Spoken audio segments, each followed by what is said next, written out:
কি হচ্ছে রে ভাই? পাগলামির এই বিশ্বকাপে কি হয়ে যাচ্ছে? অস্ট্রেলিয়া, মাইটি অস্ট্রেলিয়া, তারা গ্রুপ পর্ব থেকে প্রায় বাদ। আগের ম্যাচে জিম্বাবুয়ের কাছে হেরে সর্বনাশের পথটা তৈরি করে রেখেছিল, আর এই ম্যাচে যখন শ্রীলঙ্কার কাছেও হেরে গেল, তারপরে অস্ট্রেলিয়ার গ্রুপ পর্ব পেরিয়ে সুপার এইটে ওঠাটা নেক্সট টু ইম্পসিবল বলতে পারেন। মানে এত সমীকরণ রয়েছে, এত যদি কিন্তু মিলতে হবে অস্ট্রেলিয়ার সুপার এইটে ওঠার জন্য, এখন সেই আশাটা অজি সমর্থকরা ছেড়ে দিলেই পারেন। আর শ্রীলঙ্কা টানা তৃতীয় জয়ে তাদের গ্রুপ পর্ব থেকে সুপার এইটে ওঠাটা নিশ্চিত হয়ে গেল। আর এই ম্যাচটাতে যেইভাবে তারা অস্ট্রেলিয়াকে হারালো, তাতে করে শ্রীলঙ্কা একটু বড় করেই স্বপ্ন দেখতে পারে। অস্ট্রেলিয়ার 181 রান তাড়া করে শ্রীলঙ্কা যখন 2 ওভার হাতে রেখে 8 উইকেটে ম্যাচ জিতে যায়, এরকম দাপুটে পারফরমেন্স দেখায়, তখন তো টুর্নামেন্টে একটু বেশি দূর যাওয়ার স্বপ্ন, হয়তোবা অনেক দূর যাওয়ার স্বপ্নই এই শ্রীলঙ্কা দেখতে পারে। অস্ট্রেলিয়ার এখন আসলে কিছু করার নেই, না কিছু করার নেই বলাটা আবার ঠিক না। যেমন 3টা ম্যাচ তারা খেলেছে, সেই 3 ম্যাচের মধ্যে প্রথম ম্যাচে আয়ারল্যান্ডকে হারিয়ে শুরুটা ভালো হয়েছিল। গত ম্যাচটাতে তারা জিম্বাবুয়ের কাছে হেরে গেছে সারপ্রাইজিংলি, এবং সেই পর্যায় থেকে কোথায় ঘুরে দাঁড়াবে তা না, শ্রীলঙ্কার কাছেও তারা হেরে গেল, এবং যেইভাবে হারলো ওইটাও ভাই মোটেই অস্ট্রেলিয়া সুলভ না। এখন যেই বিষয়টা দাঁড়িয়েছে, শ্রীলঙ্কা 3 ম্যাচে 3 জয়ে 6 পয়েন্ট নিয়ে এই গ্রুপ থেকে সুপার এইটে ওঠাটা নিশ্চিত করে ফেলেছে। অস্ট্রেলিয়া তো 3 ম্যাচ শেষে তাদের ঝুলিতে মাত্র 2 পয়েন্ট। নিজেদের শেষ ম্যাচটা এখন অস্ট্রেলিয়ার ওমানকে হারাতে হবে।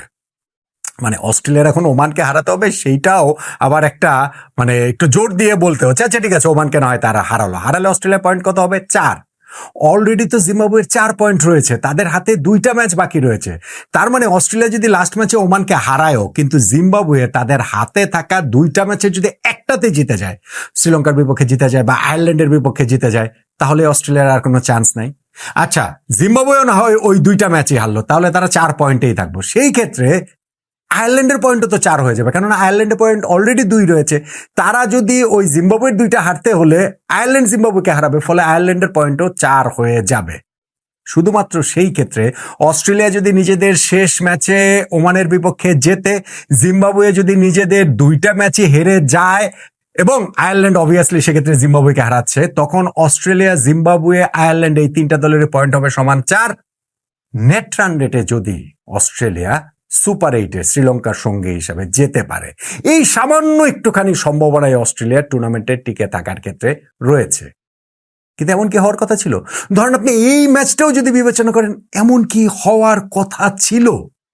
ম্যাচের প্রথমার্ধ যদি দেখেন, প্রথম 10 ওভার যদি দেখেন, তাহলে তো মনে হচ্ছিল অস্ট্রেলিয়া এই ম্যাচে শ্রীলঙ্কাকে ছিঁড়ে কুড়ে খেয়ে ফেলবে। তারপরে এমন ভাবে খেই হারালো যে সেই খেইটা তারা আর ধরতেই পারলো না। ধরেন শ্রীলঙ্কার ব্যাটিং ইনিংসের কথা যদি আমি বলি, যে অস্ট্রেলিয়ার 181 রান তারা করতে নেমে তারা শুরুতেই হারিয়ে ফেলেছে কুশল পেরেরার উইকেট, কিন্তু সেকেন্ড উইকেটের যে পার্টনারশিপ 97 রানের যে গুটিটা গড়ে তুলেছেন কুশল মেন্ডিস এবং পাথম নিশাঙ্কা, সেইটাই কিন্তু শ্রীলঙ্কাকে জয়ের ভিত্তি টেনে দিয়েছে। পাওয়ার প্লেতে তারা 1 উইকেটে 61 রানে চলে গিয়েছিল, 10 ওভার শেষে 1 উইকেটে 93 রানে চলে গিয়েছিল, এবং আমি যেটা বলছিলাম যে 97 রানের যে জুটিটা তারা গড়ে, তাতে করে 12 ওভার শেষ ইকুয়েশনটা এমন দাঁড়ায় যে শেষ 8 ওভারে 78 রান দরকার, হাতে 9 উইকেট রয়েছে। হ্যাঁ, টানা তৃতীয় ম্যাচে 50 করার পর কুশল মেন্ডিসকে মার্কাস স্টয়নিস আউট করলেন বটে, কিন্তু তাতেও শ্রীলঙ্কার এই জয় রথটা থামানো যায়নি। কেননা পাথম নিশাঙ্কা তো একপাশে ছিলেনই, তার সঙ্গে এসে রত্নায়কে যেভাবে যোগ দিয়েছেন, ধরেন 6 ওভারে দরকার 61 রান, ওইটা একটা টার্নিং পয়েন্টেরই তো আলোচনা। ওইটা বলতে পারেন যে ওই ওভারটা থেকে স্টেয়ারনিসের 20টা রান তুলে নিয়েছে শ্রীলঙ্কা, ফলে 6 ওভারে 61 থেকে 5 ওভারে 41, ম্যাচ সেখানেই শেষ। পরে তো আর 2 ওভার কাজে আর লাগানোর প্রয়োজনই পড়ে নেই। পাথম নিশাঙ্কা ফ্যান্টাস্টিক একটা নক খেলেছেন, সেঞ্চুরি করেছেন। এইবার এই ওয়ার্ল্ড কাপের এটা প্রথম সেঞ্চুরি, শ্রীলঙ্কান হিসেবে টি-20 ওয়ার্ল্ড কাপের সেকেন্ড সেঞ্চুরি মাহেলা জয়বর্ধনের পর। ইনফ্যাক্ট আপনি যদি বলেন গত টি-20 ওয়ার্ল্ড কাপে 2024 সালে একটা সেঞ্চুরিও কিন্তু হয়নি, ফলে এক এডিশন পরে টি-20 ওয়ার্ল্ড কাপ আবার সেঞ্চুরি দেখলো।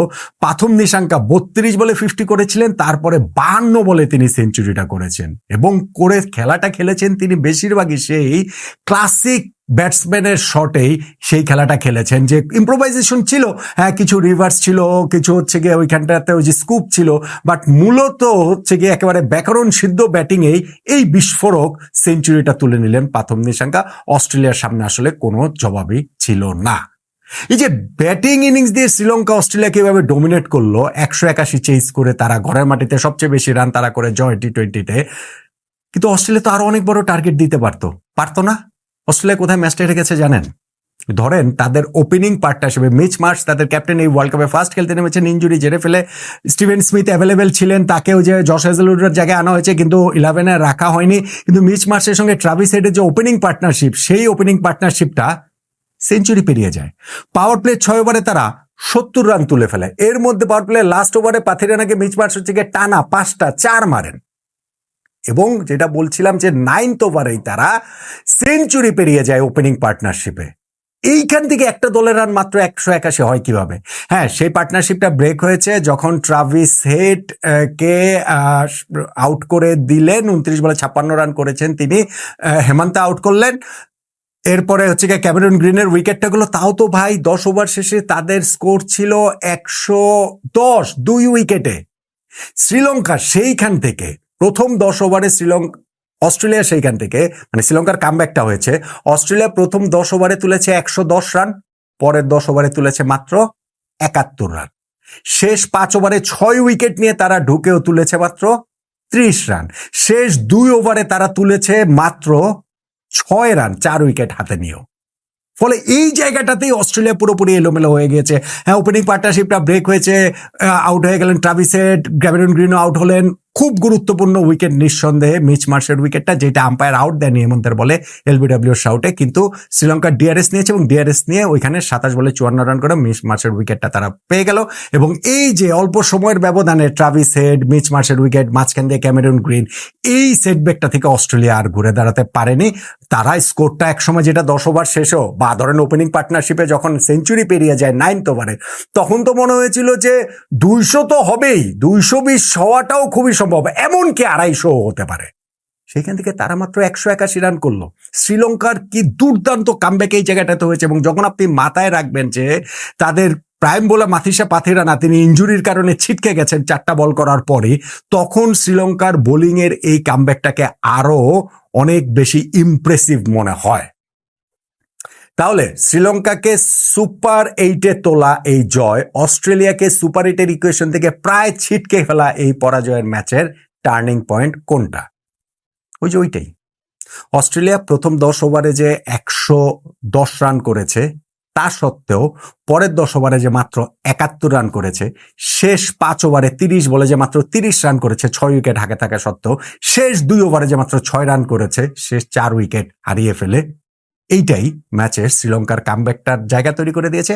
তারপরে পাথাম নিশাঙ্কার সেঞ্চুরিতে তারা জিতে গিয়েছে। কিন্তু ওই পরের 10 ওভারে তাদের যে কামব্যাকটা, সেটাই আমার কাছে মনে হয় এই ম্যাচের টার্নিং পয়েন্ট। আপনি আরো স্পেসিফিক করে অস্ট্রেলিয়ার এই ব্যাটিং ইনিংসের শেষ 5 ওভারের কথাও বলতে পারেন, কিংবা ধরেন মিচ মার্শের উইকেটটার কথাও বলতে পারেন, জানাতে পারেন আপনার মতামতটা। এবং আমার তো এখন মনে হচ্ছে না যে এত ইকুয়েশন মিলিয়ে অস্ট্রেলিয়া সুপার 8-এ যেতে পারবে।